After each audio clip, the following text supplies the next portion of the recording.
I am super stoked to be going through Titus with us all tonight. We're up to chapter 2, week 2, Titus 2. And if I was to recap it into a couple of words, it's just doing good. That's all you need to know. Life is about doing good. If we left it at that, you probably don't know the depth of how powerful the way that you live your life can be. The way that you live your life can be super powerful, and it actually is really important, each decision that you make each day.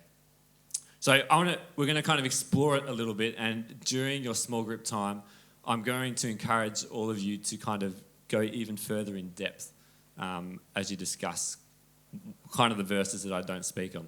So doing good, what does it mean? All through my schooling life, last time I shared a story of my most embarrassing moment. I'm not going to do my second most embarrassing tonight. But all through school, I was a goody two-shoes. Everything that I tried to do at school, I was trying to be a really good person, trying to impress my mates, trying to be nice to teachers, be nice to people, which obviously is it's a nice thing to do. But I think sometimes I had the wrong motivation for why I was being good.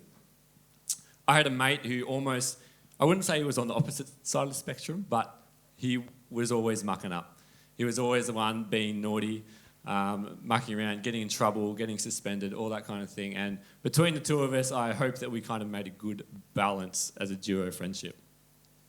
But to kind of explain how good I tried to be during school, I recall a time in year 11 where I was part of a rebellious thing. Basically all we did as a class, the teacher was late and we were meant to watch some DVD or something, and we taped it to the roof so that the teacher couldn't get it. And part of that act was that I was sitting in the teacher's chair pretending to teach the class while we're waiting for the teacher. So I was part of this, but really I wasn't doing that much. Anyway, the teacher comes back. I still don't know why they were super late, still to this day, but came back and literally almost celebrated the fact that I was part of this rebellious act that this whole class did.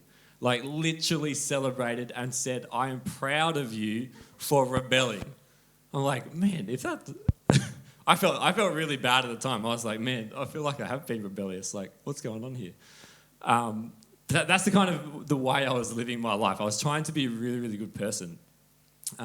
But the reality was it's a little bit different. I was kind of living life behind a mask. I was trying to be really good at school, but I knew deep down that I was a really broken person, a person that was still deep in sin and deep in doing totally the wrong things. And I was just living behind a mask and just showing a life that I thought is what was meant to be lived like to other people, but I wasn't actually deeply living that way. That wasn't actually the true way. And so for a lot of my high school time, I was living behind this mask. And like I mentioned before, I was trying to be good for kind of the wrong reasons. And I hope now that my motivation has changed in why I try and live a good life now. The first verse of Titus chapter 2 says this. It says, "You, however, must teach what is appropriate to sound doctrine." And so if we think about this, is the first word that says, "You, however," to me this kind of thinks that there needs to be something before that. If you read that, "You, however," it means something was said before, and now this is how you need to teach with sound doctrine. So if we were to jump before that and go to chapter 1 and the final verse of chapter 1, it says that they claim to know God, but by their actions, they deny him. And so he was really kind of speaking to the people of the time, is that you can be saying all the right things and doing all the right things, but if your actions don't follow what you're saying, you're not living the right way. You might have heard the saying that you need to practice what you preach. What you actually say and what you actually do need to line up and match, because otherwise people will either not believe you, they won't trust you, or you're just a confusing person because you're doing two different things. And so it's important that we actually line up these two things. You know, what we say is true, and the way that we live is good and true as well. And so I've been privileged to know this pastor down in Melbourne who leads a church down there, and he uses this phrase. Behaviour is an echo of your belief. Your behaviour is an echo of your belief. You know, everything that you do, whether we intentionally do this, realise this or not, everything that we do comes from a deep belief inside of you. If you believe something is right to do, deep inside, that is what you're actually going to do. And so if we believe that it's okay to pick on a mate because it's just fun, if we believe that, we're going to show our actions that, you know, we might pick on our mates. If we believe the wrong thing, then we're going to do the wrong thing. And all of us have got different beliefs inside us. I don't know what is deep inside your heart and in your soul, what's going on in your mind. But we can see what other people believe by what they do and the actions that they take. And so your behaviour is an echo of your belief. It represents our morals, represents our values, our beliefs, and it puts it on an outward display for others to see. And so we might be thinking, oh man, I've done some bad stuff. What do I actually really believe? That's where we're going to challenge tonight. If this is the truth, then Titus 2 goes through teaching us we need to do good, we need to actually believe good, and we need to understand what we actually believe in first, because everything that we do is going to come out of what we believe. And so the source of our belief, Titus chapter 2, verse 11, says, "For the grace of God has appeared that offers salvation to all people." This word grace, I think sometimes we actually don't fully understand what grace is and what it means. Some people might think that grace is literally just something that you say before you eat food. Some people think grace is literally just a name for someone. But grace is actually something really deep. And it actually is something from God. And so I think this is going back to my English. You know how like you have the letters of a word and you represent, is that an acronym? Yeah, good. I thought that was right, but I couldn't remember. The word grace, let's use an acronym. God's riches at Christ's expense. Grace is God's riches at Christ's expense. By the grace of God that we are saved. Eternal life and heaven, living with God, partnership with Jesus, a relationship with God, the riches of God. And yet it was at Christ's expense when he died on the cross. You know, we make mistakes, we sin, we turn away from God, and yet Jesus still died on the cross to pay the price that we should have paid. And that is what grace is. Grace is a gift. Gifts are something that is undeserved. A gift is something that is free. Often it's unexpected. We're not always expecting a gift. This is what grace is. Ephesians chapter 2, verse 8 and 9 says, "For it is by grace that you have been saved through faith. This is not from yourselves, it is the gift of God, not by works so that no one can boast." This gift that God gives us of grace is actually a motivation for us to live a certain way. We aren't just doing good for the sake of doing good. We don't just want to do the right thing for the sake of doing the right thing. the belief and the gift of grace in our life inspires us to do good. That's where our belief and where the source of our belief should come from. In 2 Timothy 1, verse 9, it says, He has saved us and called us to a holy life, not because of anything that we've done, but because of His own purpose and grace. This grace was given us in Christ Jesus before the beginning of time. It is because of salvation in our life. Because otherwise, what's the point of believing? It is by salvation that we should do good and live a holy life. So what should that look like? Titus 2 kind of goes through, it lists a whole bunch of different examples of how we should live. And I want to quickly share a story about how my motivation changed from living behind a mask to actually grace inside me, and how that actually empowered me to do something good. And so when I can't remember the age, I think I was around 13 or 14 years old. I was a really competitive runner. And so I was at I think it was the regional little athletics competition and doing a whole bunch of different events. And there was an event where I competed in. There was a whole bunch of really fast people. Qualifying for the next level at state was on the line. And I think it was the top 4 would qualify for the next level. Anyway, we did the race. I ran pretty well. And kind of between second and fifth was really, really close. So second to fifth was really close, remembering only that the top 4 would make it. And so I'd done my race, and I believed that I had come fifth because I could kind of see most people in front of me. So I would assume that I'd come fifth. Anyway, so we get the result. I don't know if you've ever been in a running race at athletics.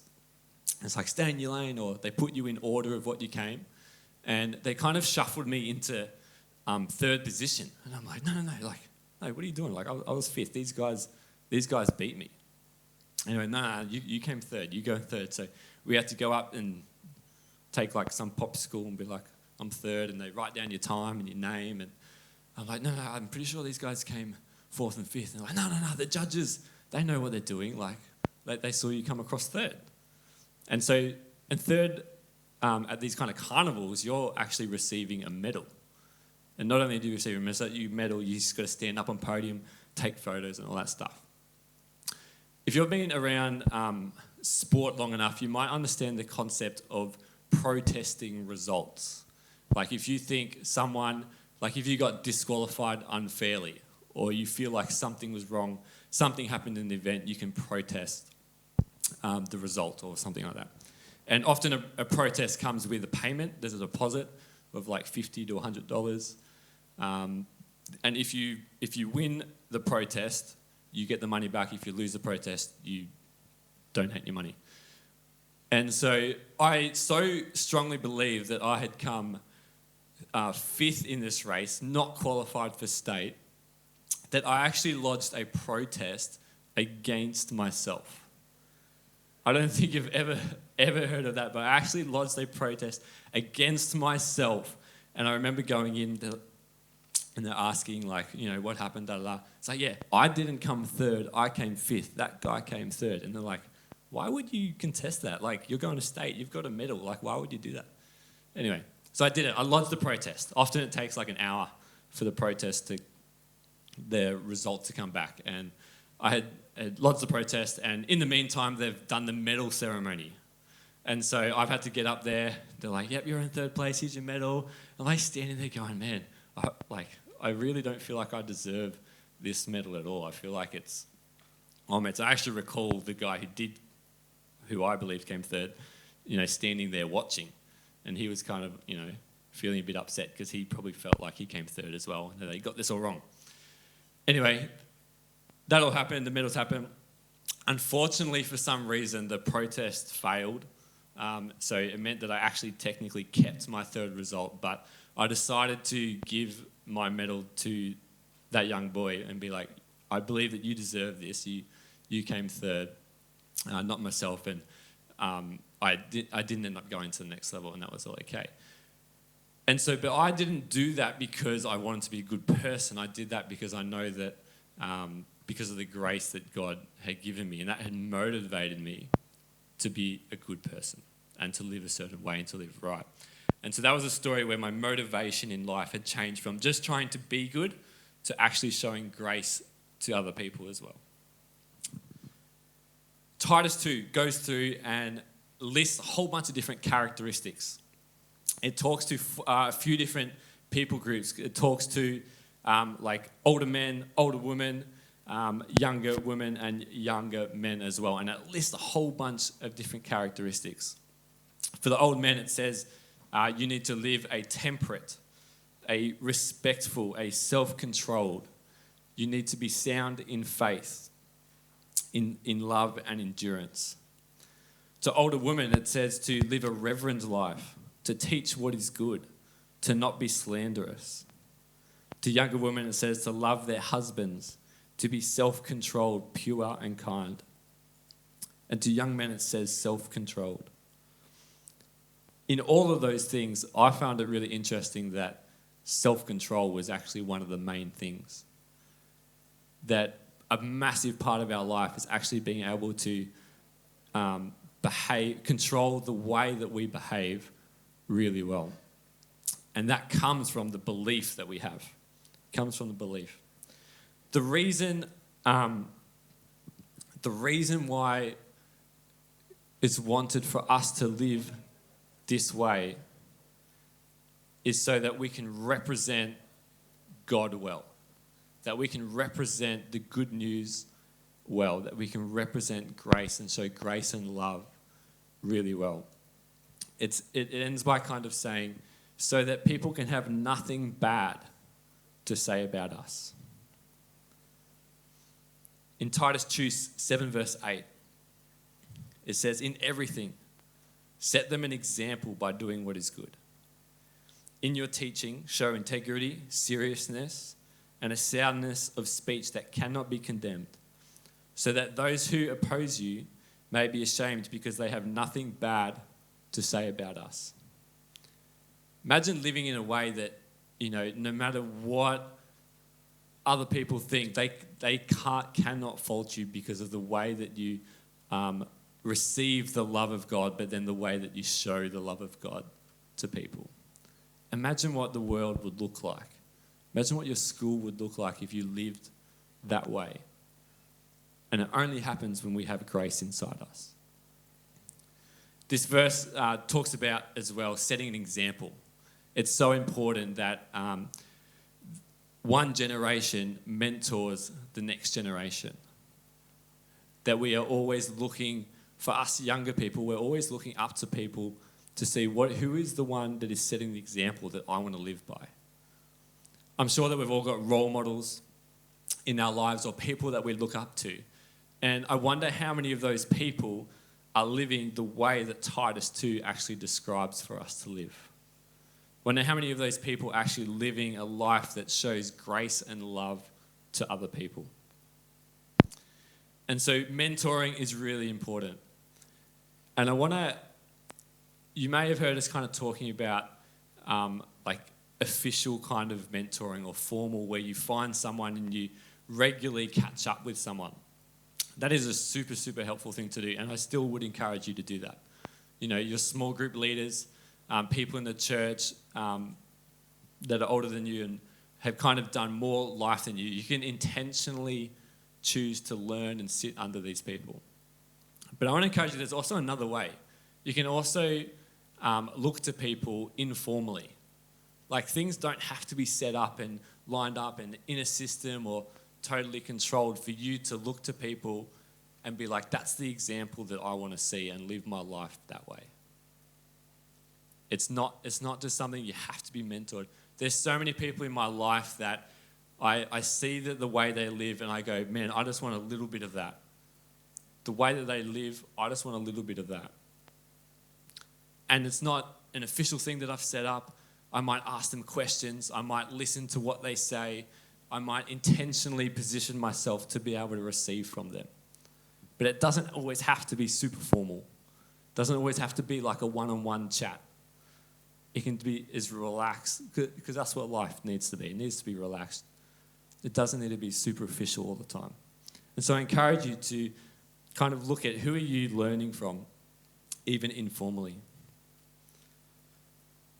It tells us to be teaching, for these people to be teaching us with integrity, with soundness of speech, and with seriousness. Here's the last thing that I want to challenge us with. I think so many of us like to separate our life at youth or church from the rest of our week.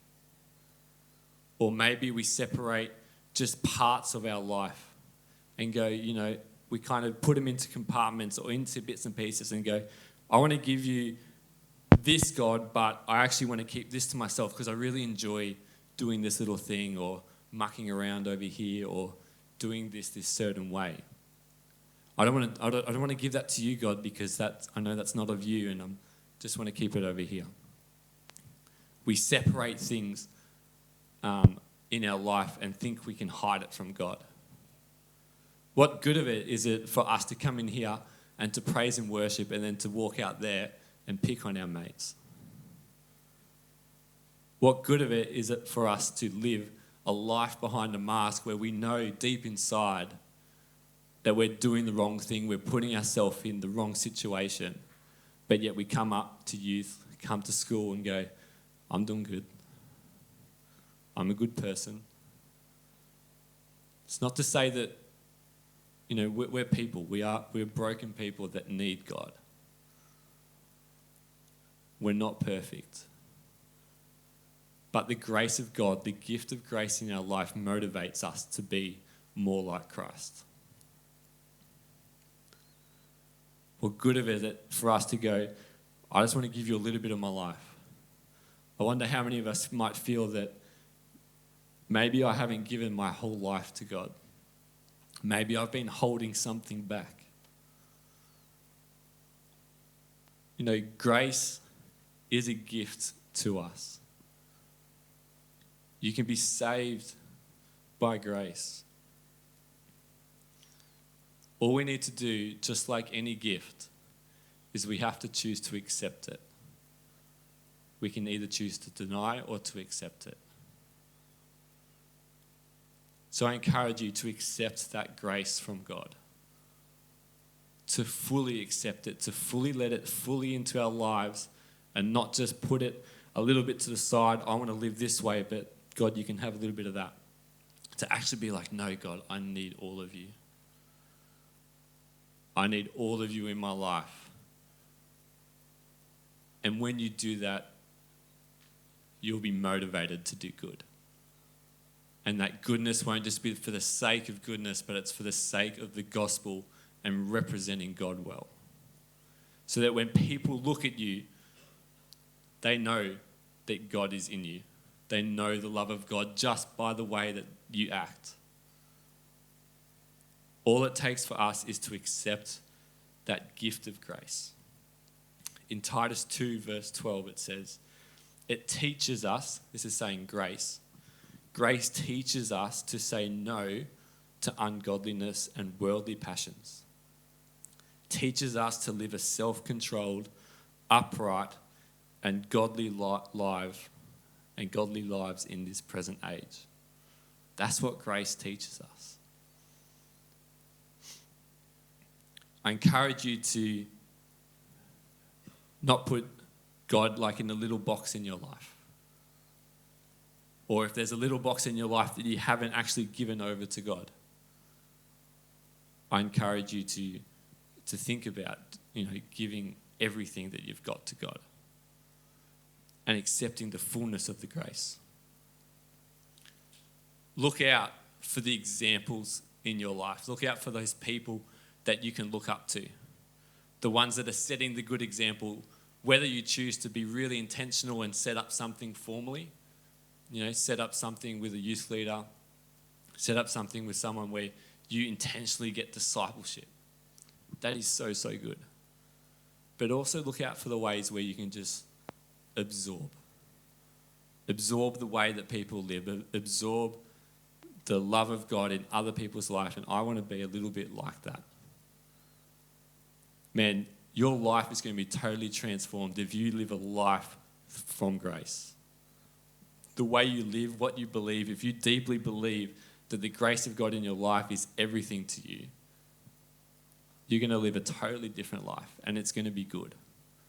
It's going to represent God so well in our world. We know the way that the world's kind of going.